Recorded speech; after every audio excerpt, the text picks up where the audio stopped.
Yep, it's me again.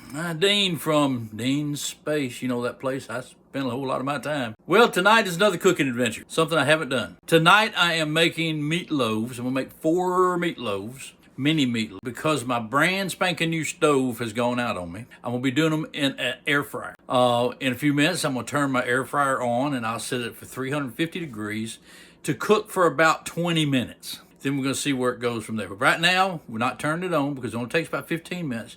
So first of all, we're going to get started on putting our ingredients together. Okay, here are the ingredients that we'll be using to make our meatloaves for tonight. These are going to be mini meatloaves, of course. Right here, I have a 1/4 cup of brown sugar packed. I have a 1/2 cup of onions chopped finely and 1 egg. Then I have a cup of shredded cheese, which I use Fiesta cheese. Back here, I have a 1½ teaspoons of prepared mustard. Then over here, I have 1/2 cup of quick oats. Here I have some whipping cream, which I will be using the whipping cream for about 1/2 cup. And then about a 1/4 cup of regular milk. This is my tomato sauce that I will be using as a glaze. It has 8-ounce can of tomato sauce, a 1/2 tablespoon of Toney's no salt, 1/4 teaspoon of Dean's seasoning, 1/8 cup apple cider vinegar, 1/8 cup Worcestershire. That's mixed all together, and all of that's fixing to go in with that meat, or most of it will. Worcestershire. All right. So we put that here. Put that back in the refrigerator. By the way, I used Lee and Perrin for my Worcestershire. It says now after that, put the egg, the milk, and the cheese. So we're going to put the egg next. Find what it did with. There it is. All right, we're going to put the egg next. We're going to take and put our milk, 1/4 cup of milk. All right, and then we're going to use a 1/2 cup of whipping cream. Which, since I got my 1/4 cup already using, I'm just going to put 2 of them in there. 1, 2. All right. Okay, the last items we're adding are going to be my brown sugar, my cheese, and my mustard.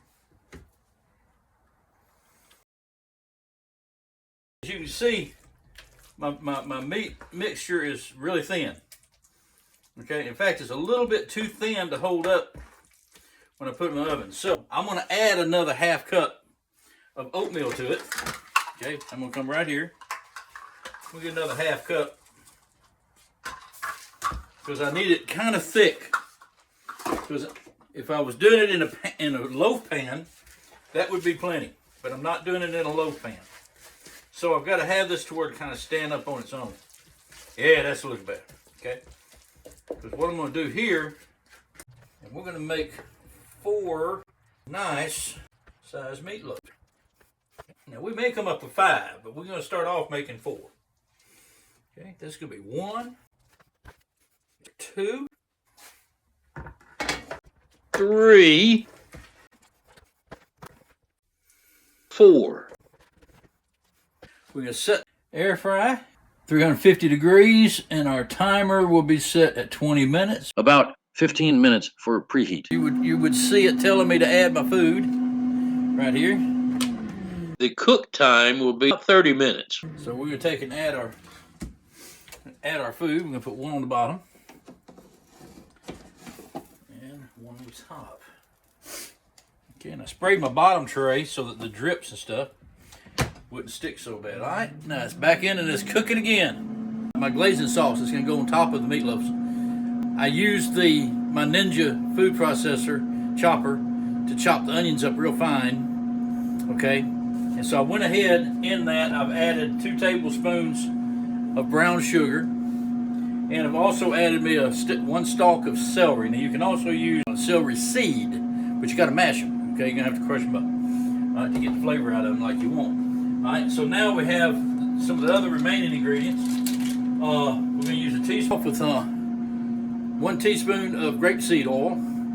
Okay, the recipe calls for olive oil because whenever I first did this, hey, it's a brand new bottle. When I first did this, I was using olive oil for everything. Put that in. Next thing is the ketchup we had left over from here. Okay, put that back in there.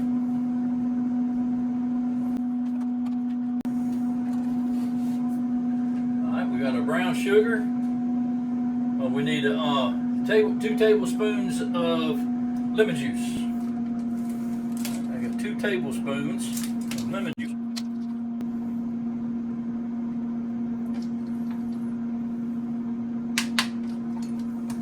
Alright.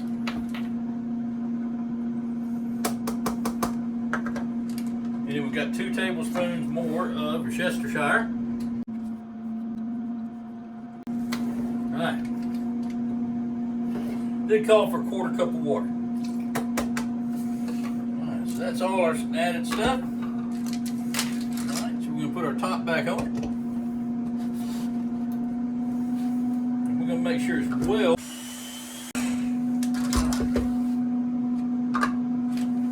Now, I've got a little brush that I'll use.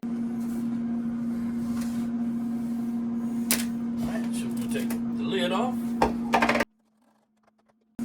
So that's going to be the sauce that we will put on top of our meatloaf. Change up on the time just a little bit. Remember, it's the first time I've ever done this. It was 30 minutes at 350. Then I put a little bit of the sauce on top of it, and I went back for 5 more minutes. Anyway, I did have to swap it at about halfway through, swap the racks. And this is what it looks like when it got through. There's my towel.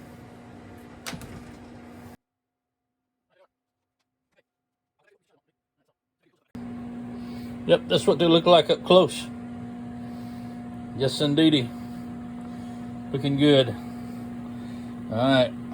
Okay, I put them back in the air fryer, hopefully to keep them kind of warm. My wife is on her way home. She'll be here in about 30 minutes, but if I have to, I'll heat them back up. That's not a problem. I got a microwave. Meanwhile, over there in the microwave, I'm doing some microwave baked potatoes. Now, those of you who don't know how to do Potatoes zapped in microwave or baked potatoes from microwave. microwave baked potatoes. You hear my beeper going off, so I'm fixing to show you part 2 of it. All right, let's go over here. All right, so here's my baked potatoes. All right. Now those are I have just finished 5 minutes. Okay, I cleaned them, scrubbed them with a brush. I cleaned them, and I put them in, poked holes in them, and I put them in for 5 minutes. Now we turn them, going in with another 5 minutes. All right. Gonna let them cook another 5 minutes. As you can see, they're up in there and they turn around and around. I guess you can see that.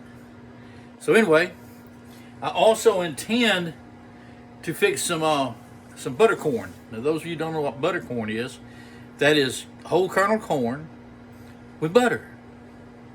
And I take a little bit of pepper, put in there with it, a little bit of seasoning, and I let it sit and cook a little bit until it softens up my corn a little.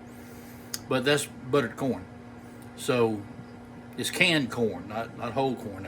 I have used whole corn, I just don't have any, such as corn on the cob. I have used that, but I don't have any, so I'm using my canned corn. All right, I'm not going to show you doing the canned corn because everybody knows how to do that part. But when we get ready to eat and I go to set my plates, I'll be back with you. I'll show you how those potatoes turned out. I'll show you what the plate looks like and tell you how it felt. And I'll tell you how it tastes. And there it is, all done and ready to go eat. Okay, that'll end it for that one. We're fixing to go eat. We've tasted everything, buddy, it is good. So have a try at it and see what you think. All right, God bless you. I'm out of here. Don't forget to subscribe if you want to know when my next vid posts. Thanks again. Before ending this video, I want to take a moment and thank all of our heroes, all of our armed forces out there protecting our country and helping to keep it free. To the veterans of this great nation, I say thank you. May God bless you and your families for the sacrifices you made for us. To our military who have passed on, I want to thank your families in remembrance of you and your service. We also want to thank those other heroes out there risking their lives daily, helping to keep us safe and protected. That would be our EMTs, firefighters, and law enforcement. Thank all of you for loaning us your heroes for a time. May God bless and keep you on your life's journey.